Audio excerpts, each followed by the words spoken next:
नमस्कार दोस्तों, मेरे इस कहानी के चैनल पर आपका बहुत बहुत स्वागत है।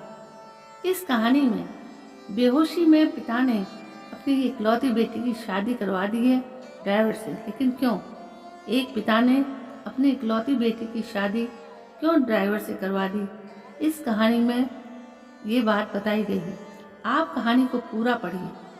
मेरा नाम प्रियंका है। मेरे पिता ने मेरे साथ जो किया वो कोई सोच भी नहीं सकता। मैं अपने पिता की इकलौती बेटी हूँ। हम बहुत ही रईस परिवार से हैं। हमारी एक कंपनी है, पैसों की कोई कमी नहीं है। बचपन से ही मुझे ऐशो आराम की ज़िंदगी की आदत है। नौकर चाकर गाड़ियाँ मेरे चारों तरफ रहती थी। मेरी ज़िंदगी में बहुत अच्छे से जी रही थी। लेकिन एक दिन मैंने मेरी ज़िंदगी बदल दी। हमारे यहाँ कुछ ही दिनों से एक नया ड्राइवर आया था। वो ड्राइवर जवान था, लेकिन वो मुझे पसंद नहीं था। वो ज़्यादा सवाल पूछता था, कहाँ जा रहे हो, क्यों जाना है। इतना तो मेरे पापा मुझसे नहीं पूछते थे। एक दिन जब उस ड्राइवर ने हद कर दी तो मैंने उसे एक तमाचा मार दिया और उसे नौकरी से निकाल दिया।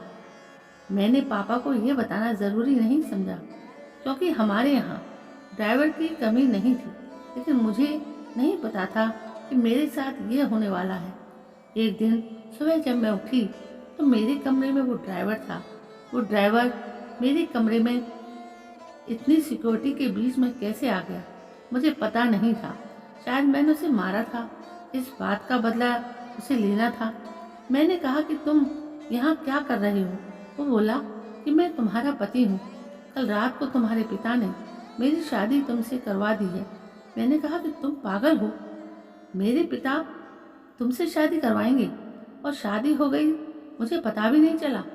उसने कहा कि मुझे पता था कि तुम ये बात नहीं मानोगे, इसलिए मैं तुम्हें तस्वीरें दिखाता हूँ। उसने अपने मोबाइल में हमारी शादी की तस्वीरें दिखाई। वो सच बोल रहा था। मैं उसके साथ मंडप पर बैठी थी। मुझे होश नहीं था और मेरे पिता भी मेरे कन्यादान करते हुए उस तस्वीर में थे। मुझे उस तस्वीर को देखकर भरोसा नहीं हुआ कि मेरे पिता वो मुझे इतना प्यार करते थे। वो मेरी शादी बेहोशी में मेरी मर्जी के बिना एक ड्राइवर से करवा सकते हैं। मैं उसी समय अपने पिता के पास गई। पापा को कहा कि पापा, ये सब क्या है? ये कोई नाटक है कि ड्राइवर के साथ आपने मेरी शादी करवा दी, वो भी मुझे बेहोश करके। आप ऐसा कैसे कर सकते हैं? पापा ने कहा कि वो मजबूर है। मैंने कहा मजबूर? हम मजबूर हैं? इतने बड़े होने के बाद भी इसकी क्या औकात है? हम इसके आगे कैसे मजबूर हो सकते हैं? वो बोला कि जवान संभाल कर बात करो। अब मैं तुम्हारा पति हूँ। मैंने बोला अब मैं इस शादी को नहीं मानती। ये कैसी शादी? ये मेरी मर्जी के खिलाफ है। वो बोला कि मर्जी तुम्हारे बाप की थी, जो इस तस्वीर में साफ दिखाई दे रहा है। वो बोला चलो अब मेरे साथ। मैंने कहा चलो कहाँ? ये मेरा घर है। वो बोला नहीं, तुम मेरी पत्नी हो और मैं अब तुम मेरे साथ रहोगी। अगर नहीं मानी तो यह तस्वीर मीडिया में जाएगी। मेरे पिता चुपचाप खड़े होकर ये तमाशा देख रहे थे। उसने मेरा हाथ जोर से पकड़ा और खींच कर ले जाने लगा।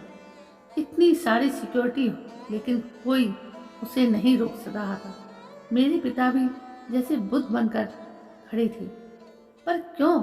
मैं रो रही थी और वो मेरा हाथ खींचकर मुझे ले जाता रहा। मुझे नहीं पता था कि उनकी क्या मजबूरी थी, पर इन सब के बीच मेरी जिंदगी के साथ बहुत बड़ा मजाक हो रहा था। वो मुझे अपने घर में ले गया।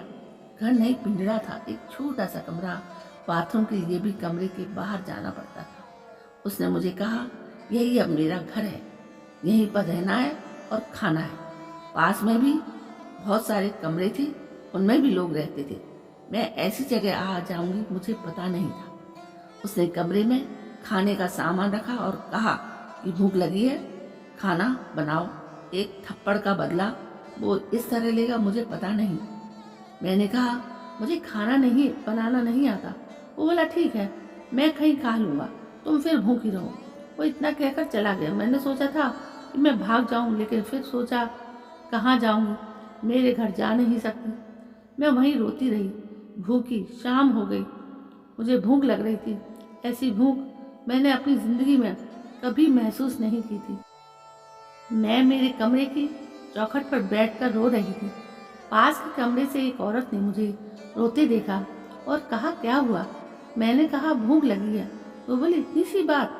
उसने अपने कमरे से एक रोटी और थोड़ा दाल मुझे दी। उसे मैंने खाया। मैंने हर तरह के पकवान खाए, लेकिन वो रोटी और दाल खाकर मुझे जो अनुभव हुआ, लगा जैसे मैंने भगवान को पा लिया हो। रात हो गई थी। मैं वो वापस आया, आते ही उसने कमरे का दरवाज़ा लगा लिया। मुझे डर था कि वो कहीं मेरे साथ ज़बरदस्ती ना करे, लेकिन वो चुपचाप एक कोने में सो गया।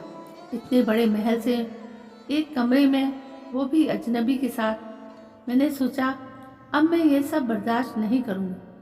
मैं उस रात सोई नहीं और सुबह उसके उठने से पहले मैं कमरे से भाग निकली। मैं अपने एक दोस्त के यहाँ गई, लेकिन जब मैं उसके घर पहुँची तो उसने मुझे दरवाजे से अंदर नहीं आने दिया। बोला कि तुम्हारे पापा का फ़ोन आया था कि अगर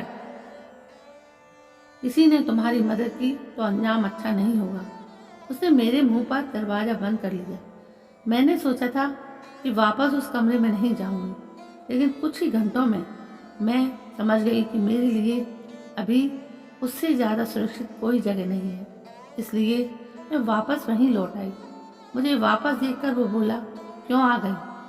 तुम्हें मुझसे कोई बचा नहीं सकता। मैंने अपने आप को इतना मजबूर पहले कभी महसूस नहीं किया। मैं इसी तरह से वहाँ अपना जीवन काट रही थी। मुझे वहाँ रहते अब 10 दिन हो गए थे। खाना मैं बना नहीं पाती थी। जैसा भी बनता मैं खाती थी। फिर एक दिन मैं चक्कर खाकर गिर गई और जब मुझे होश आया तो मैं अपने पिता के घर थी। सामने मेरे पापा थे। उन्हें देखकर ही मुझे गुस्सा आ गया। मैंने कहा, आप मुझे यहाँ क्यों ले आए? मुझे वहीं मरने क्यों नहीं दिया? उस कमरे में वो ड्राइवर भी था। पापा बोले, बेटा, मैंने तुझे कितना समझाया, लेकिन तू नहीं मानी, तो आखिरकार मुझे यही तरीका अपनाना पड़ा। तुम जिस माहौल में रहकर 10 दिन में परेशान हो गई, उस जगह से उठकर मैंने ये सब बनाया है। तुम्हें यह सब ऐसे ही मिल गया तो तुम्हें इसकी कोई चिंता कद्र नहीं रह गई थी। तुम शराब के नशे में रहती हो। हमारे घर जो काम करते हैं तुम्हें उन्हें इंसान ही नहीं समझती हो। कितने लोगों को तुमने मुझसे छिपाकर नौकरी से निकाल दिया। तुम्हें पता है नौकरी क्या होती है, कैसे परिवार चलता है? शायद तुम इन 10 दिनों में कुछ सीख पाई होगी। ये ड्राइवर नहीं, अरुण है, मेरे दोस्त और बिजनेसमैन रमन का लड़का। ये तुमसे शादी करना चाहता था। मैंने ही इसे कहा कि तुम पहले इसे जान लो। तुम्हें उसने फॉलो किया तो वो समझ गया कि तुम गलत रास्ते पर हो। इसलिए हम दोनों ने मिलकर यह नाटक किया ताकि तुम्हारी आंखें खुल सकें। जिस रात तुम्हारी शादी करवाई थी, उस रात तुम नशे में घर आई। पैसे और जिंदगी की कद्र करो। सबके नसीब में यह नहीं होता। यह सब मेरे लिए था, मुझे सिखाने के लिए, और सच में इन सब ने मेरी आंखें खुल गई। मैं एक नई इंसान भी बन गई। अरुण ने भी मेरा फ़ायदा उठाने की कोशिश नहीं की। मुझे पता चल गया था कि वो मुझसे कितना प्यार करता है। पिता की ये सीख मुझे एक नया इंसान बना गई। तो दोस्तों, यदि ऐसा हर माँ बाप अपने बच्चों के लिए कर सकें तो सारे बच्चों की ज़िंदगी ऐसे ही सुधर जाए। बच्चों को बिगाड़ने में माँ बापों का पहला हाथ होता है। वो उन्हें लाड़ प्यार से इतना गलत रास्ते पर ले जाते हैं कि वो फिर वहाँ से उभर नहीं पाते। तो दोस्तों, कैसी लगी आपको ये कहानी? यदि कहानी पसंद आई हो तो प्लीज़ अब तो मेरे चैनल को सब्सक्राइब जरूर करिए, लाइक करिए, शेयर करिए और कमेंट भी करिए। कल मैं फिर हाजिर होती हूँ एक नई कहानी के साथ। तब तक के लिए जय हिंद, वंदे मातरम।